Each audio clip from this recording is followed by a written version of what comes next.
एषः यह है आत्मा परमात्मा आत्मवताम स्वरूप सिद्धि के अधीश्वरः परमेश्वर त्रयीमय साक्षात वेद धर्ममय मूर्तिमान शास्त्र तपमय मूर्तिमान तप गतव्यलिंको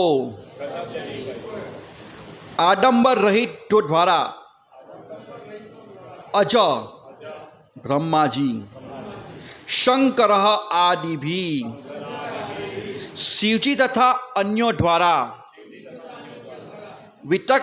वितर्क्यलिंग आश्चर्य तथा सम्मान के साथ देखे जाने वाला भगवान प्रसीदताम मेरे प्रति दयालु हो। अनुवाद जगत गुरु श्रील प्रभुपाद महाराज द्वारा। जगत गुरु श्रील प्रभुपाद की जय।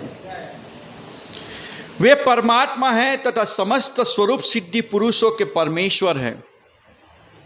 वे साक्षात वेद धर्म ग्रंथ शास्त्र तथा तपस्या है। वे ब्रह्मा जी शिव जी तथा कपट से रहित समस्त व्यक्तियों द्वारा पूजित है। आश्चर्य तथा सम्मान से ऐसे पूजित होने वाले पूर्ण पुरुषोत्तम मुझ पर प्रसन्न हो।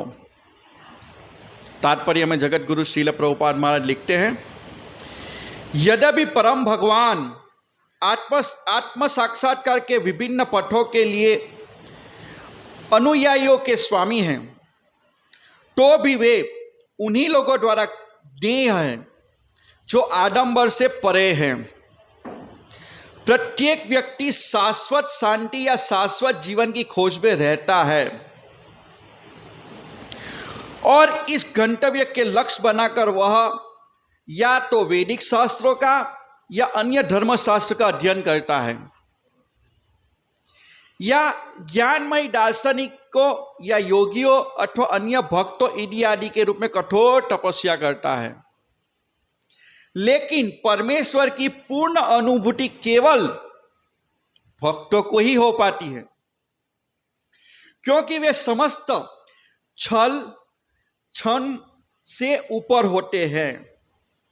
जो लोग आत्म साक्षात्कार के पद पर होते हैं वे सामान्यतः कर्मी ज्ञानी योगी या भगवत भक्त के रूप में वर्णित किए जाते हैं। कर्मी लोग जो वैदिक कर्मकांड के सकाम कर्मों के प्रति आध्यात्मिक आसक्त रहते हैं, वे मुक्तिकामी अर्थात भौतिक भोग की इच्छा रखने वाले कहलाते हैं। ज्ञानी जन जो मानसिक चिंतन द्वारा परमेश्वर के तदाकार होना चाहते हैं, क्या कहते हैं प्रभुपाद जी? ज्ञानी जन जो मानसिक चिंतन द्वारा परमेश्वर से तदाकार होना चाहते हैं, वे मुक्तिकामी अर्थात भौतिक आसक्ति से मुक्ति के इच्छुक कहलाते हैं। योगी जनों 8 प्रकार की सिद्धि प्राप्त करने के लिए विभिन्न प्रकार की तपस्या करते हैं और अंततः समाधि में परमात्मा से मिलते हैं। वे सिद्धिकामी कहलाते हैं। ये योगी सूक्ष्मतर से सूक्ष्मतर बनने में भारी से भारीतम बनने, कुछ भी इच्छित वस्तु प्राप्त करने, सबों पे नियंत्रण करने के इच्छा अनुसार वस्तु उत्पन्न करने इत्यादि की इच्छा करते हैं। वे सब शक्तिमान योगियों की क्षमता है। ये सब शक्तिमान योगी की क्षमताएं हैं। लेकिन भगवत भक्त खुद ही तुष्टि के लिए इस प्रकार की कोई चीज नहीं चाहते। वे केवल भगवान की सेवा करना चाहते हैं, क्योंकि भगवान महान है और जीवात्मा के रूप में भगवान के नित्य अधीन अंश है। भक्त द्वारा होने वाली आत्मा की यह पूर्ण अनुभूति उसे इच्छा रहित बनाने में, अर्थात अपने खुद के लिए कुछ भी इच्छा न करने में सहायता करती है। और इस प्रकार भक्त निष्काम कहलाता है। जीव अपनी वैधानिक स्थिति के कारण समस्त इच्छाओं से रहित नहीं हो सकता। भुक्तिकामी, मुक्तिकामी तथा सिद्धिकामी सभी सुख की संतुष्टि के लिए कुछ न कुछ पाने की इच्छा करते हैं, लेकिन निष्कामी भक्त भगवान के लिए सब कुछ इच्छा करते हैं।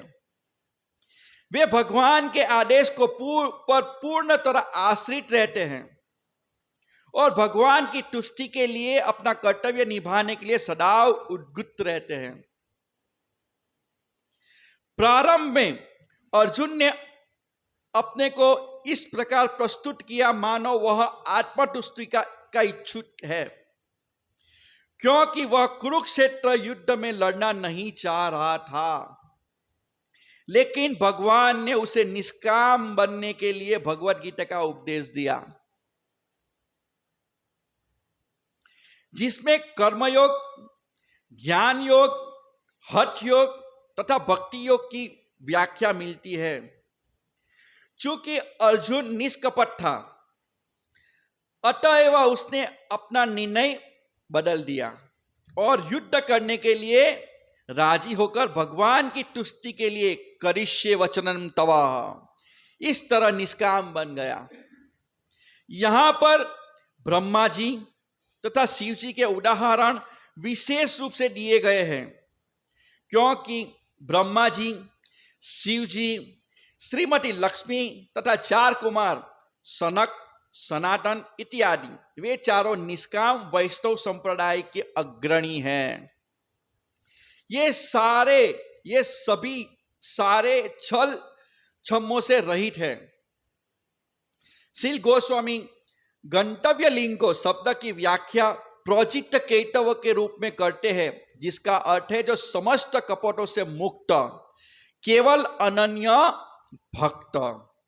चैतन्य चरितामृत में यह कहा गया है, कृष्ण भक्त निष्काम अतएव शांत, भुक्ति मुक्ति सिद्धि कामी सकली अशांत। जो लोग अपने पुण्य कर्मों के लिए सकाम फल चाहते हैं, जो मुक्ति चाहते हैं तथा सर्वोपरि के तादार्क होना चाहते हैं, तथा जो योगी सिद्धि के इच्छुक है, वे सभी अशांत हैं, क्योंकि वे अपने लिए कुछ न कुछ चाहते हैं। लेकिन भक्तों को पूर्णतया शांत होते हैं। भक्तों तो पूर्णतया शांत होते हैं, क्योंकि वे उसे अपने लिए कुछ नहीं चाहिए और वह भगवान की इच्छा पूरी करने के लिए सदा उद्युक्त रहता है। अतएव निष्कर्ष यह निकलता है कि भगवान के सबों के हैं, क्योंकि उनकी अनुमति के बिना कोई भी इच्छित फल प्राप्त नहीं कर सकता। किंतु जो भगवान ने भगवद गीता में 8.9 में कहा है, वे सबों के ऐसे फल प्रदान करने वाले हैं, क्योंकि वे सबों के वेदांतिकों के, कर्मकांडियों के, धार्मिक नेताओं के, तपस्वियों के तथा आध्यात्मिक उन्नति के लिए प्रयत्न करने वाले के अधीश्वर, अधिनियंता है। लेकिन अनंतगत्वा निष्कपट भक्त ही उन्हें प्राप्त कर सकता है। कौन प्राप्त कर सकता है? अनंतगत्वा निष्कपट भक्त ही उन्हें प्राप्त कर पाते हैं। इसीलिए सुखदेव गोस्वामी ने यहाँ पर भक्ति सेवा पर विशेष बल दिया है। ओम अज्ञानतिमिरान्धस्य ज्ञानंजन्य शलाकया चक्षुर्मिलितेन तस्मै श्री गुरुवे नमः। श्री चैतन्य मनोभीष्टं स्थापितं येन भूतले स्वयं रूपं कदा मह्य ददाति स्वपदान्तिकं वन्देहं श्री गुरु श्री युतपद कमलम श्री गुरुन् वैष्णवान् श्री रूपम साग्रजातम सगण रघुनाथान्वितम तम सजीवनम साद्वैतम सावधूतम परिजन सहितम कृष्ण चैतन्य देवम श्री राधा कृष्ण पादान सगण ललिता श्री विशाखान्तस्य हे कृष्ण करुणा सिंधो दीनबंधो जगतपते गोपेश गोपिका कांत राधा कांत नमस्तुते तप्त कांचन गौरांगी राधे वृंदावनेश्वरी वृषभानुसुते देवी प्रणमामि हरिप्रिय वाञ्छाकल्पतरुभ्यश्च कृपा सिन्धु एव च पतितानां पावनेभ्यो वैष्णवेभ्यो नमो नमः। श्री कृष्ण चैतन्य प्रभु नित्यानंद श्री अद्वैत गदाधर शिवासादि गौर भक्त वृंद हरे कृष्णा कृष्णा कृष्णा हरे हरे हरे राम राम राम हरे हरे। हरे कृष्ण। 8:30 का समय दिया था, 8:30 ऐसे ही बज गए, क्या कर सकते हैं। तो बहुत सुंदर सृष्टि प्रकल्प चल रहा है। मैं आशा रखता हूं कि आप सब लोग भी नित्यम भागवत करते होंगे। करते हैं कि नहीं करते? देखिए, मैं कुछ प्रश्न पूछता हूं तो इसका मतलब ये नहीं है कि मैं आप लोगों को नीचा दिखाने के लिए पूछ रहा हूं। कई बार भक्त उल्टा समझ लेते हैं। लेकिन आज सुबह ही मैंने बताया था ना, वो प्रभुपाद का जो कोटेशन था कि भक्ति में प्रगति करने के लिए नित्यम भागवत सेवा करना चाहिए, नित्य भागवत को श्रवण करना चाहिए, नहीं कि खाली एक ही कार्य करना चाहिए। ये सब एक दूसरे से कनेक्टेड है। तो हमें समझना चाहिए ये बात। इसीलिए यदि कोई व्यासासन पे बैठ के कुछ प्रश्न पूछता है तो ऐसा किसी को नीचा दिखाने के लिए नहीं पूछते हैं, लेकिन हमें कुछ जानने को मिलता है। क्योंकि हम पढ़ते हैं, हम अकेले पढ़ते हैं तो कुछ छूट जाता है। लेकिन जैसे हम भागवत श्रवण करते हैं तो कुछ जो हमारे दिमाग में नहीं है, लेकिन जब हम श्रवण करते हैं तो हमें तुरंत याद आ जाता है और हमारी भक्ति में प्रगति हो जाती है। नहीं तो हमारा जो स्टैंडर्ड है ना, भक्तों का संग नहीं करेंगे तो आगे आएगा ये, तो वही रहेगा। तो ये प्रश्न क्यों उठता है? यहां पे ये किसकी बात चल रही है, पता है किसी को? ये यहां किसका वर्णन हुआ है? ये प्रश्न पूछे गए थे ऋषियों ने सूत गोस्वामी को। क्या प्रश्न पूछे? कि पूर्ण पुरुषोत्तम भगवान एक है, चाहे वे प्रकृति के गुणों से अकेले कार्य करें या एक साथ कई रूपों में विस्तार करके करें, या प्रकृति के गुणों के निर्देश अनुसार बारी बारी विस्तार करें। और आगे पूछा, कृपया इन सारे संशय प्रश्नों का निवारण करें। किसको पूछ रहे हैं? सूत गोस्वामी को पूछते हैं, क्योंकि वो यज्ञ करने बैठे थे। क्योंकि आप केवल वैदिक साहित्य के परम विद्वान तथा एक आध्यात्म के आत्मसिद्ध है, अपितु आप भगवान के महान भक्त भी हैं। तो कहने का मतलब किससे सुनना चाहिए? भगवान के शुद्ध भक्तों से सुनना चाहिए, नहीं कि जो पैसा लेके इकट्ठा करता है उससे सुनना चाहिए। अतएव भगवान के ही समान है। जो भगवान के शुद्ध भक्त है, प्रभुपाद जैसे भगवान के शुद्ध भक्त है, गुरु महाराज जैसे भक्त है, वो भगवान के समान है। इसीलिए हम उनकी व्यास पूजा मनाते हैं। तो फिर सूत गोस्वामी बताते कि क्या किया। तो सूत गोस्वामी कहते हैं, सूत गोस्वामी ने कहा, जब राजा ने सुखदेव गोस्वामी से इस प्रकार के प्रार्थना की तो भगवान की सृजनात्मक शक्ति का वर्णन करें तो किसने बताया? सूत गोस्वामी ने बताया कि सुखदेव गोस्वामी ने क्या कहा। ऐसे अपने मन माने ढंग से नहीं कहा। सुनिए बात, समझिए। अपने मन का नहीं बोला। उन्होंने बोला कि पूर्व जो आचार्य थे वो सुखदेव गोस्वामी थे, उन्होंने क्या बताया वो सुनिए। वो कहते हैं, जब राजा ने सुखदेव गोस्वामी से इसी प्रकार की प्रार्थना की कि भगवान की सृजनात्मक शक्ति का वर्णन करें, वही प्रश्न किसने पूछा? ऋषियों ने पूछा। और वही उत्तर वो अपना मनमाने ढंग से उत्तर नहीं दे रहा है। बोले किससे उत्तर दिया? सुन के आए थे सुखदेव गोस्वामी से सुन के वही उत्तर दे रहे हैं यहाँ पे। तो सुख गोस्वामी ने कहा, जब राजा ने सुखदेव गोस्वामी से इस प्रकार प्रार्थना की तो भगवान की सृजनक शक्ति का वर्णन करें, तो उन्होंने इंद्रियों के स्वामी भगवान श्री कृष्ण का ठीक से वर्णन किया और उपयुक्त उत्तर देने के लिए इस प्रकार बोले। तो सुखदेव गोस्वामी भी उत्तर देने के लिए सबसे पहले क्या किया? भगवान से प्रार्थना की। इसीलिए यहाँ जो व्यासासन पे बैठते हैं वो सबसे पहले मंगलाचरण गुरु परंपरा को प्रार्थना करते हैं। तो सुखदेव गोस्वामी ने कहा, मैंने उन पूर्ण पुरुषोत्तम भगवान को सादर नमस्कार करता हूं जो भौतिक जगत की सृष्टि के लिए प्रकृति के 3 गुणों को स्वीकार करते हैं। वे प्रत्येक शरीर के भीतर निवास करने वाले परम पूर्ण है और उनकी गतिविधियां अचिंत्य है। और अभी तक वो प्रार्थना ही कर रहे हैं। आज का भी जो श्लोक है वो प्रार्थना है। मतलब वो प्रार्थना कर रहे हैं सुखदेव गोस्वामी, क्योंकि उत्तर देना है अपने मन माने ढंग से नहीं। तो भगवान, तो यहां पे सबसे पहला श्लोक अर्थ क्या आया? देखिए यह तीसरा विभाग शुरू होता है। यदि आप अच्छी तरह अध्ययन किया है तो आपको समझ में आएगा। देखिए 17वें श्लोक में क्या कहते हैं? पहले 17वें श्लोक में नमस्कार किया। देखिए, मैं सर्वमंगल भगवान श्री कृष्ण को पुनः सादर नमस्कार करता हूं। यहां नमस्कार आया, कौन कर रहा है? सुखदेव गोस्वामी। नमस्कार करता हूं क्योंकि बड़े बड़े विद्वान ऋषि, बड़े बड़े ज्ञानी, यश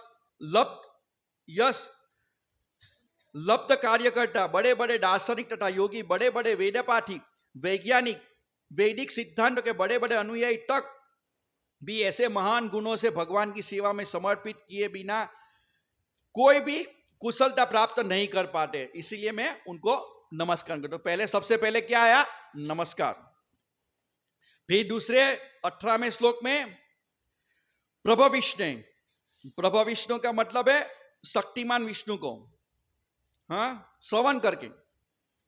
देखिए कल के श्लोक बहुत सुंदर था। किरात, हुन्न, आंध्र, पुलिन, पुलक्ष, आभिर, शुंभ, यवन, खस आदि जातियों के सदस्य तथा पाप कर्मों में लिप्त रहने वाले अन्य लोग परम शक्तिशाली भगवान के भक्तों की शरण ग्रहण करके शुद्ध हो सकते हैं और मैं उन भगवान को सादर नमस्कार करता हूं। वो कब शुद्ध होंगे? ये सब जो आदि जातियों का वर्णन किया वो कब सुनने? जब शुद्ध भक्त के शरण में जाएंगे, उनसे भागवत सुनेंगे, तब वो शुद्ध हो पाएंगे। तो दूसरा क्या आया? श्रवण। और आज का जो तीसरा श्लोक है उसमें क्या बताया गया है? प्रसीदति। प्रसीदति मतलब भगवान प्रसन्न हो जाए। पहले में नमस्कार, दूसरे में सुनना और तीसरे में भगवान प्रसन्न हो जाए। तो हम जब सब लोग सेंटर में आते हैं, मंदिर में आते हैं, तो सबसे पहले हमें क्या करना चाहिए? सबसे पहले हमें आके भगवान को नमस्कार करना चाहिए। फिर भागवत सुननी चाहिए भक्तों के मुख से, भक्तों के मुख से भागवत सुननी चाहिए। फिर प्रसीदति, भगवान प्रसन्न कब होंगे? जब हम भगवान की सेवा में लगेंगे। तो आज का जो श्लोक है वो प्रसीदति, भगवान की सेवा में लगेंगे। समझ में आ रहा है आपको? जो सीक्वेंस जिस तरह से चल रहा है मैं उसी तरह समझाना चाहता हूं आप लोगों को। तो प्रसिद्धति, तो हर एक भक्त को आके भगवान को प्रणाम करना चाहिए, भगवान के बारे में सुनना चाहिए, मतलब भागवत सुननी चाहिए, भगवान के बारे में सुनना चाहिए। और प्रसिद्धति मतलब सेवा करनी चाहिए, तो भगवान प्रसन्न हो जाएंगे। भगवान कब प्रसन्न होंगे? सेवा से प्रसन्न। भगवान कहते हैं मन मनाओ भव मत। भगवत गीता का सार क्या है? मन मनाओ भव मत भक्त मध्याजी माम नमस्कुरु। हाँ, यही है ना भगवत गीता का सार। तो यही बात भागवत में बताई गई, विस्तार रूप से बताई गई है। तो ये 3 चीजें हैं। और पिछले श्लोक में हमने चर्चा किया, कल जो भक्त यहां पे उपस्थित थे उन्होंने सुना होगा कि किरात, हुर्ण, ये सब पाप जाति के लोग हैं, पापी लोग हैं। वो भी भगवान के बारे में सुनते हैं, भगवान के शुद्ध भक्त की शरण में लेते हैं, तो वो भी शुद्ध हो जाते हैं। जैसे श्रील प्रभुपाद जी को हम देखते हैं, सभी जातियों के लोग श्रील प्रभुपाद जी के शिष्य बन के शुद्ध भक्त हो गए, आज गुरु बन गए सब। जो हिप्पी थे, जो कुछ नहीं जानते थे, लेकिन श्रील प्रभुपाद की शरण में आए, श्रील प्रभुपाद से श्रवण किया, उनकी सेवा की, और वो भगवान प्रसन्न हो गए, तो उनको सब कुछ मिल गया। हम देखते हैं ना, ये प्रैक्टिकल उदाहरण है ना। तो और आज के श्लोक में वैष्णव संप्रदाय, जो वैष्णव है उनके बारे में वर्णन किया गया है। और श्रील प्रभुपाद जी ने जो तात्पर्य दिए, बहुत ही अद्भुत तात्पर्य है। तात्पर्य से ही समझ सकते हैं हम लोग कि क्या कहना है, लेकिन मैं पूरा ओवरव्यू थोड़ा सा बताना चाहता था, इसीलिए मैंने थोड़ा ये बताया। तो स एस मतलब शुरुआत में क्या है, स एष। स एस मतलब भगवान, वो भगवान। स एस का मतलब वो भगवान। देखिए यहां पे कहीं पे भी कृष्ण का वर्णन नहीं आ रहा है, इसके बाद वाले श्लोक में कृष्ण का वर्णन आएगा, कृष्ण नाम आएगा, लेकिन यहां लिखा है स एष। स एष मतलब वो भगवान। आत्मा आत्मवतम, आत्मा आत्मवतम मतलब जो ज्ञानी, जो अपने आप को आत्मा में चिंतन करते हैं, वो उनके लिए। अधीश्वर, उनके भी ईश्वर, जो अपने आप में रमण करते हैं उनके भी ईश्वर, योगियों के भी ईश्वर। इसीलिए यहां क्या लिखा है, अधीश्वर, सभी के ईश्वर। जो लिखा है ना यहां पे, मुक्तिकामी, मुक्तिकामी, भक्ति सिद्धि, मुक्ति सिद्धि, सब लोग योगियों, सभी लोगों के भगवान, वो सब किसको ढूंढते हैं, भगवान को ढूंढते हैं। तो उसके ईश्वर है। त्रयीमय, जो वेदों का अध्ययन करते हैं, वो भगवत गीता में श्लोक है ना, त्रिविधा मम सोमपाद पूत पापा, के 3 वेदों का अध्ययन करने वाले कर्मी, धर्ममय, तपमय। धर्ममय मतलब जो धर्म के ऊपर चलने वाले, धर्म के मार्ग के चलने वाले, कर्मकांडी लोग। तपमय, योगी, जो अष्टांग सिद्धि की योगी के लिए तपस्या करते हैं। तपमय, इन सारे लोगों के भी भगवान अधीश्वर, मतलब सारे लोगों के अधीश्वर कौन है, भगवान। वो सब भी भगवान को ही ढूंढते हैं। योगी भी किसको ढूंढते हैं, भगवान को ढूंढते हैं। ज्ञानी ज्ञान प्राप्त किसको ढूंढना चाहता है, कि परम कौन है, योगी भी वही ढूंढना चाहता है। वेदों का अध्ययन करने वाले, तीनों वेदों का अध्ययन करने वाले भी किसको ढूंढना चाहते हैं, भगवान को ढूंढना चाहते हैं। लेकिन यहां पे लिखते हैं कि वो सब ढूंढते हैं, लेकिन मिलते किसको है, जो भगवान के भक्त है। इसीलिए यहां पे श्रील प्रभुपाद जी लिखते हैं गतवलिंको, ये जो शब्द है बहुत ही इंपॉर्टेंट है, गतवलिंको। इसकी व्याख्या करते हैं कि जिसके अंदर मिथ्या अहंकार चला गया है। बाकी सब लोग बोलते हैं मिथ्या, हम बोलते हैं कि मैं शरीर नहीं हूं, लेकिन हम सारे कार्य शरीर के ऊपर करते हैं। तो जिसके अंदर मिथ्या अहंकार चला गया है वो कौन है, भगवान के भक्त है। वो जानते हैं कि ये शरीर भी मेरा नहीं और मैं भी भगवान का दास हूं। अल्टीमेटली किसका वर्णन कर रहे हैं, एक शुद्ध भक्त का। और प्रभुपाद जी तात्पर्य में यही लिख रहे हैं। तो हमें क्या करना चाहिए, भगवान के शुद्ध भक्त बनना चाहिए। और कैसे बन सकते हैं, यहां आके भगवान के पहले आके सबसे पहले भगवान का प्रणाम करना चाहिए, भागवत सुनना चाहिए। भागवत सुनना मतलब भगवान की कथाओं को सुनना, भगवान की दिव्य गुण रूप लीलाओं को सुनना, और सेवा करना चाहिए। तो प्रसिद्धति, भगवान प्रसन्न हो जाएंगे। देखिए हम आते प्रणाम करते हैं, भागवत सुनते हो, सेवा नहीं करेंगे तो भगवान प्रसिद्धति नहीं होंगे, प्रसिद्धति नहीं होंगे। तो ये बहुत ही इंपॉर्टेंट टॉपिक है। जो ज्ञानी है, आत्म साक्षात्कार करते हैं, उनके भी भगवान, जो धार्मिक शास्त्रों पढ़ते हैं उनके भी भगवान। ये सब तात्पर्य में लिखा है।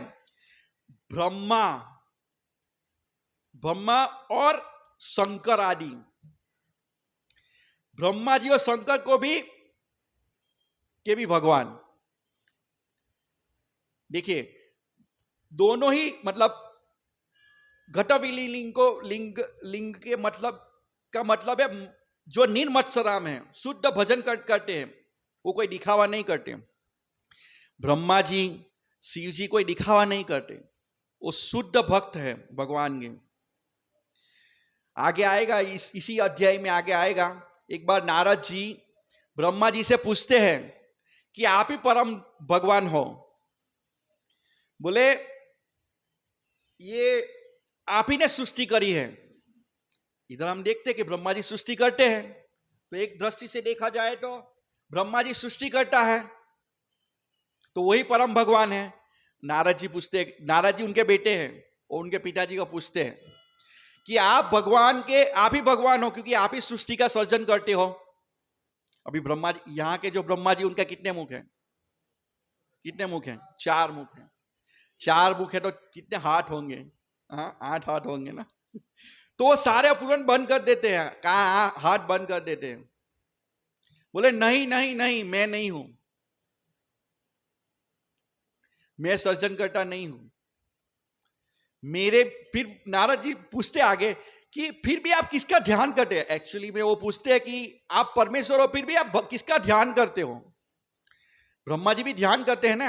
ब्रह्मा जी ने ध्यान किया तबे तेरे ब्रह्मा हृदय आदि कवयो, उनके हृदय में ज्ञान प्रकट हुआ। तो आप ध्यान किसका करते हो?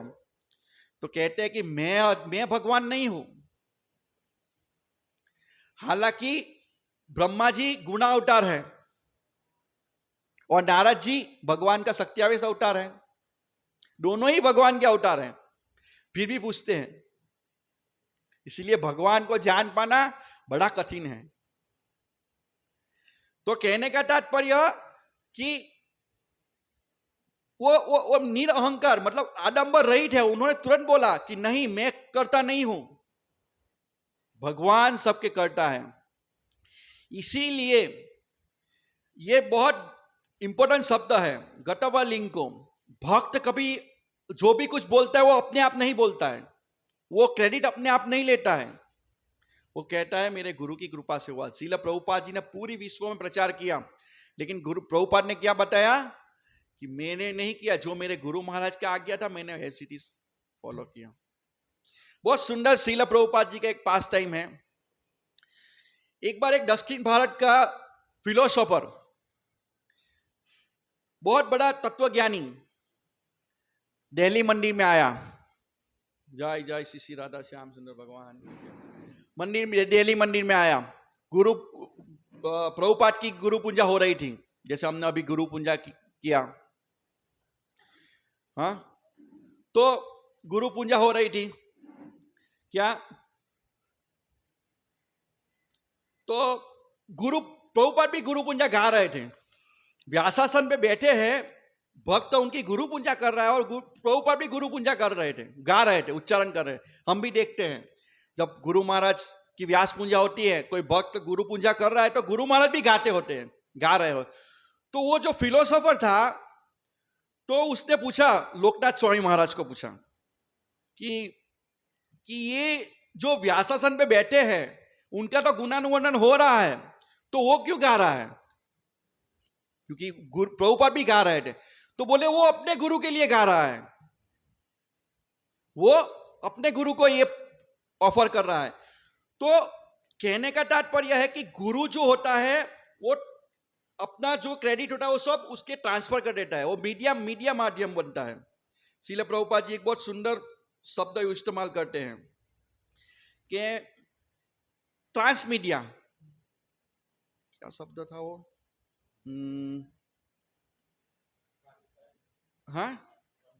हाँ, वैसे ही कुछ शब्द है।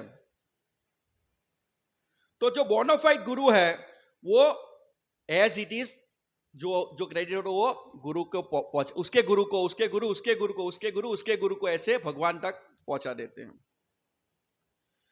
तो कहने का मतलब बीच में रोड़ा नहीं बनते गुरु, जो शिष्य की सेवा है उसमें और भगवान की में बाधा नहीं बनते, वो ट्रांसफर कर देते सीधा भगवान के ऊपर। इसलिए हम जब गुरु को प्रसन्न करते हैं तो गुरु उनके गुरु को बोलता है कि मेरा सूरत में एक शिष्य है जो अच्छा प्रचार करता है, अच्छा बुक डिस्ट्रीब्यूशन करता है, तो वो प्रभुपाद को बोलेगा। प्रभुपाद क्या करेंगे? प्रभुपाद भक्ति सिद्धांत महाराज को बोलेंगे कि भाई यहाँ पे एक शिष्य है। फिर वो भक्ति सिद्धांत महाराज गौर किशोरदास बाबा जी महाराज को बोलेंगे, गौर किशोरदास बाबा जी महाराज उसके गुरु को चैतन्य महाप्रभु को बोलेंगे, चैतन्य महाप्रभु राधा रानी को बोलेंगे, राधा रानी कृष्ण को बोलेंगी। इसी तरह जो हमारी जो सेवा है गुरु शिष्य परंपरा माध्यम से भगवान तक पहुंचती है। इसीलिए एवं परंपरा प्राप्त हो, तो हमें ऐसे ऐसे बनना चाहिए। वाया मीडिया, सॉरी हाँ, वाया मीडिया। प्रभुपाद जी बार बार इसको कोट करते हैं, वाया मीडिया। जब प्रभुपाद का आप इंग्लिश लेक्चर सुनेंगे तो सुनेंगे वाया मीडिया। वो वाया मीडिया का मतलब जो शिष्य से लेकर उसके गुरु तक पहुंचाता है, वो बीच में रोड़ा नहीं बनता, वो बीच में रोड़ा नहीं बनता। जो शिष्य ने किया है वो उसके गुरु को समर्पित कर देता है। इसीलिए जो हमारे गुरु महाराज है वो वाया मीडिया है, वो प्रभुपाद को समर्पित कर, प्रभुपाद भक्ति सिद्धांत महाराज को समर्पित करते हैं। इसीलिए हमें जो भी कार्य करते हैं वो गुरु की प्रसन्नता के लिए करना चाहिए, तो भगवान प्रसन्न हो जाएंगे। समय हो रहा है, हालांकि बहुत सुंदर तात्पर्य है, कुछ बोलना चाहता था लेकिन समय नहीं है, इसलिए मैं यहां विराम देता हूं। क्योंकि ये जो भी है, हम भक्तों के संग में रहेंगे ना तो समझ पाएंगे, भक्तों के संग में नहीं रहेंगे ना तो ये कुछ भी चीज हम नहीं समझ पाएंगे। 5 मिनट लेता हूं प्रभु जी, ज्यादा नहीं। तो भक्तों के संग में रहेंगे ना हम लोग तो ये सब समझ में आएगा। भक्तों के संग से छूट जाएंगे ना, कुछ ये भक्त ने कुछ बोल दिया, मैं अभी नहीं करूंगा ये सेवा, तो आपका पतन हो जाएगा, ये निश्चित है। लेकिन भक्तों के संग में रहेंगे तो आपका पतन भी होगा तो भी आपको खींच के ले जाएंगे। ये बात ध्यान से याद रखना। कई बार देखा गया है कोई भक्त कुसंगत में फंस जाता है लेकिन वो भक्ति में लगा रहता है तो भगवान उसको खींच लेते हैं। वो श्लोक है ना, कौन सा है कि भगवत गीता में अपि चेतो सुदूराचार्य भजते माम अनन्य भाग साधुरेव सन मंतव्य सम्यक व्यवस्थितम। अपि चेतो, पापी से पापी व्यक्ति भी होगा ना, लेकिन वो भक्तों के संग में रहेगा ना तो क्या बन जाएगा? साधु बन जाए। अपि चेतो सुदूराचार्य भजते माम अनन्य भाग साधुरेव समंतव्य सम्यक व्यवस्थितम। भगवान कहते क्षिप्रम भवति धर्मात्मा शाश्वत शांति निगच्छति कौन्तेय प्रतिजानाति न मे भक्ति प्रणश्यति। तुरंत धर्मात्मा बन जाएगा। इसीलिए हमारे में दुर्गुण है फिर भी हमें भक्तों के संग में डाल देना चाहिए। हम मंगलारती नहीं कर पा रहे, भक्तों के संग में रहना चाहिए। हम उठ नहीं पा रहे, भक्तों के संग में रहना चाहिए। हमारे में दुर्गुण है फिर भी हमें भक्तों के संग में रहना चाहिए। कोई भक्त डांटता है फिर भी हमें भक्तों के संग में रहना चाहिए, तभी हमारा उद्धार हो जाएंगे। भक्तों के संग में रहेंगे तो माया देवी से बचे रहेंगे, अकेले रहेंगे तो हर समय माया देवी का खतरा रहेगा। हमारे में बहुत सारे अनर्थ पड़े हैं, हम अनर्थों से भरे पड़े हैं। हम नहीं उठ पाते हैं मंगला आरती में, हम अच्छी तरह जप नहीं कर पाते हैं, लेकिन भक्तों के संग में रहेंगे ना तो हम मंगला आरती भी, जैसे हम लोग श्रवण कीर्तन कैंप में जाते हैं, हम नहीं उठ पाते, घर पे नहीं उठ पाते, लेकिन श्रवण कीर्तन कैंप में रहेंगे तो उठ जाएंगे मंगला आरती में। भक्तों के संग हम घर में इधर उधर देखते हुए माला कर देते हैं, कभी कभी पेपर भी पढ़ लेते हैं, कभी कभी व्हाट्सएप भी देख लेते हैं, माला पूरी होती पता भी नहीं चलता है। 2 घंटे की जगह 1 घंटे में 16 माला हो जाती है, पता नहीं चलता है। लेकिन भक्तों के संग में रहेंगे तो अच्छी तरह करेंगे, क्योंकि बाजू वाला भक्त उठाएगा, प्रभु जी आप सो रहे हैं। घर में रहेंगे तो माया से जकड़े रहेंगे। ये मेरा अनुभव बता रहा, आप लोग को पता नहीं है मुझे, मैं अपना अनुभव बता रहा हूं, ये सत्य है। हम अकेले रहेंगे तो हमारी जो गलतियां है, हमारे जो अनर्थ है, वो तुरंत भक्त बता देगा और हम उसको सुधार सकते हैं। हमारे जो अनर्थ है वो कौन दिखाएगा? घर वाले तो बताएंगे तो हम गुस्सा हो जाएंगे घर वाले पे, लेकिन भक्त बताएगा तो हम भक्त पे गुस्सा नहीं होंगे। होते हैं? हाँ प्रभु जी, बाद में गुस्सा होंगे कि ये जगन्नाथ को हमेशा डांटते रहते हैं, राधेश को हमेशा डांटते रहते हैं, लेकिन उस टाइम तो हाँ हम नम्र बन जाएंगे ना। सही है गलत है? प्रैक्टिकल है। फिर भक्तों के संग में जब हम सेवा करते हैं तो हम दूसरों भक्तों से सीखते हैं कि भगवान की उत्कृष्ट सेवा कैसे कर सकते हैं। अकेले सेवा करने जाएगा तो हमारा जो स्टैंडर्ड है वही रहेगा। घर में 5 बजे मंगला आरती का निश्चय किया है, 5:30 भी हो जाता है, 5:45 भी हो जाता है और 6 बजे भी हो जाता है। लेकिन भक्तों के संग में 4:45 बजे है तो संग बच जाएगा, बचे रहेंगे। लेकिन घर में चलेगा, ठीक है कोई बात नहीं, अभी ये नहीं है चल जाएगा, कोई बात नहीं, ऑफर कर दो, अभी खाने का बहुत भूख लगा है, ठीक है रख दो, कोई बात नहीं, कल का पानी बचा है डाल दो सब्जी में, प्रसाद हो गया। घर में स्टैंडर्ड ढीला हो जाएगा, लेकिन भगवान के भक्तों के संग में रहेगा तो बचाएंगे नहीं, ये स्टैंडर्ड नहीं, ये रहेंगे। भक्तों के संग में रहेंगे तो संग में हम साधना करते हैं, सेवा करते हैं, तो हमारा विश्वास भगवान के प्रति और सुदृढ़ हो जाएगा। और अकेले करने के तो हमें बहुत सारे संशय उत्पन्न होंगे।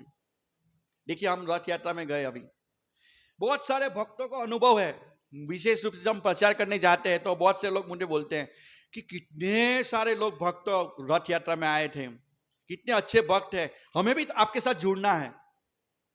हम डिस्ट्रीब्यूशन में जाते हैं तो कहते हैं हमें भी इस्कॉन में जुड़ना है, क्योंकि लोगों को देखते हैं ओहो इतने सारे लोग भगवान की भक्ति में लगे हैं। श्रील प्रभुपाद जी ने क्या किया, श्रील प्रभुपाद जी अमेरिका गए और अमेरिका से विदेशी भक्तों को ले, व्हाइट एलिफेंट, और वो नाचने लगे तो यहाँ के भक्त भी नाचने लगे। पहले कोई नाचता नहीं, प्रभुपाद ने पहले शिष्य बनाने का बहुत प्रयास किया, झांसी में कोई भक्त नहीं बना, एक शिष्य बना। लेकिन जैसे ही प्रभुपाद विदेश जाके लेके आए वो सारे भक्त बन गए और पूरे विश्व में प्रचार हो गया।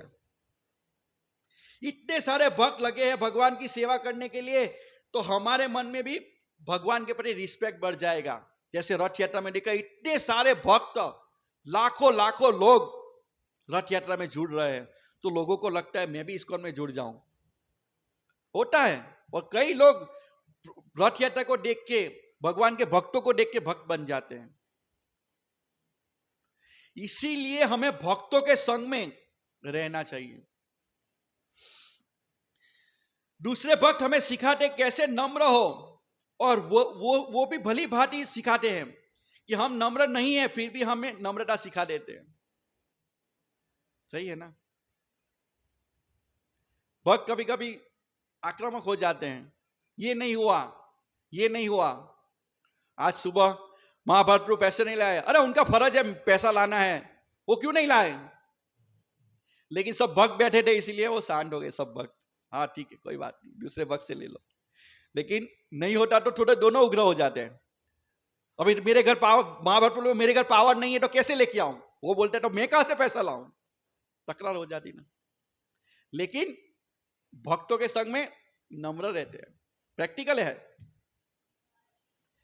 फिर भक्तों के संग में हम सीखते हैं कि कोऑपरेशन किसे कहते हैं, टीम वर्क किसे कहते हैं। टीम वर्क हम करते हैं ना, इतना सारा भागवतम सेट का डिस्ट्रीब्यूशन हुआ, 56 श्रीमद् भागवतम सेट्स, कौन कर सकता है, कोई अकेला भक्त। कितने भक्त है यहां अकेले बैठे हैं, बहुत अच्छा डिस्ट्रीब्यूटर होगा तो भी नहीं कर पाएगा, अकेला कर नहीं कर पाएगा, क्योंकि सबकी कोऑपरेशन है।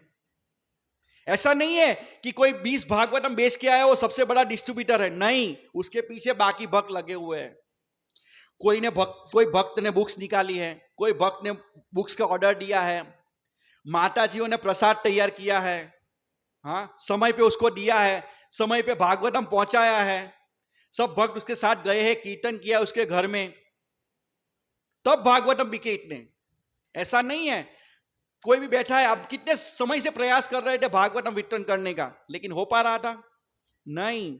भक्तों के संग में रहेंगे तो क्या सीखेंगे, टीम वर्क। एक भक्त अकाउंट करता है कि किसके पैसे आए, किसने बाकी है। एक भक्त ऑर्डर लेता है, जाता है, उसके साथ में दूसरे भक्त जाते हैं, वहां जाके कीर्तन करते हैं, वहां भी 5-7 भक्त रहते हैं। माता जी ने अच्छा सा सुंदर प्रसाद बना के दिया है तो उस प्रसाद खाता है तो उसकी सुकृति होती है, हाँ तब ये होता है, इसको टीम वर्क बोलते हैं। ऐसा नहीं है कि कोई बहुत बड़ा डिस्ट्रीब्यूटर है कि भाई इसने 20 भागवतम बेच दिए तो वो बड़ा डिस्ट्रीब्यूटर हो गया, नहीं, उसके पीछे सारे भक्तों का हाथ है।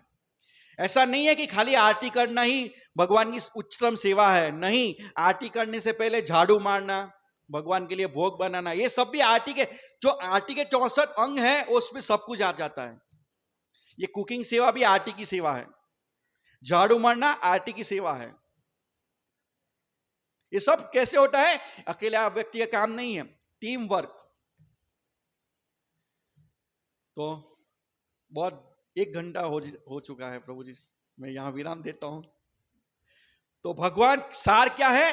भगवान का भक्त बनना। भक्त कैसे बनेंगे? भगवान के भक्तों के संग में रहेंगे तभी हम भक्त बन पाएंगे। जैसे आज के श्लोक में है, प्रसीदति। भगवान कब प्रसन्न होंगे? सबसे पहले मंदिर में आना, भक्तों से भगवान की कथा सुनना और सेवा करना, तो भगवान प्रसीदति, प्रसीदति, भगवान प्रसन्न हो जाएगा। और सारे लोगों का सार यही है, भगवान को प्रसन्न करना, और भगवान प्रसन्न हो जाएंगे तो सब कुछ सही हो जाएगा। ग्रंथराज श्रीमद् भागवतम की जय, जगत गुरु श्रील प्रभुपाद की जय।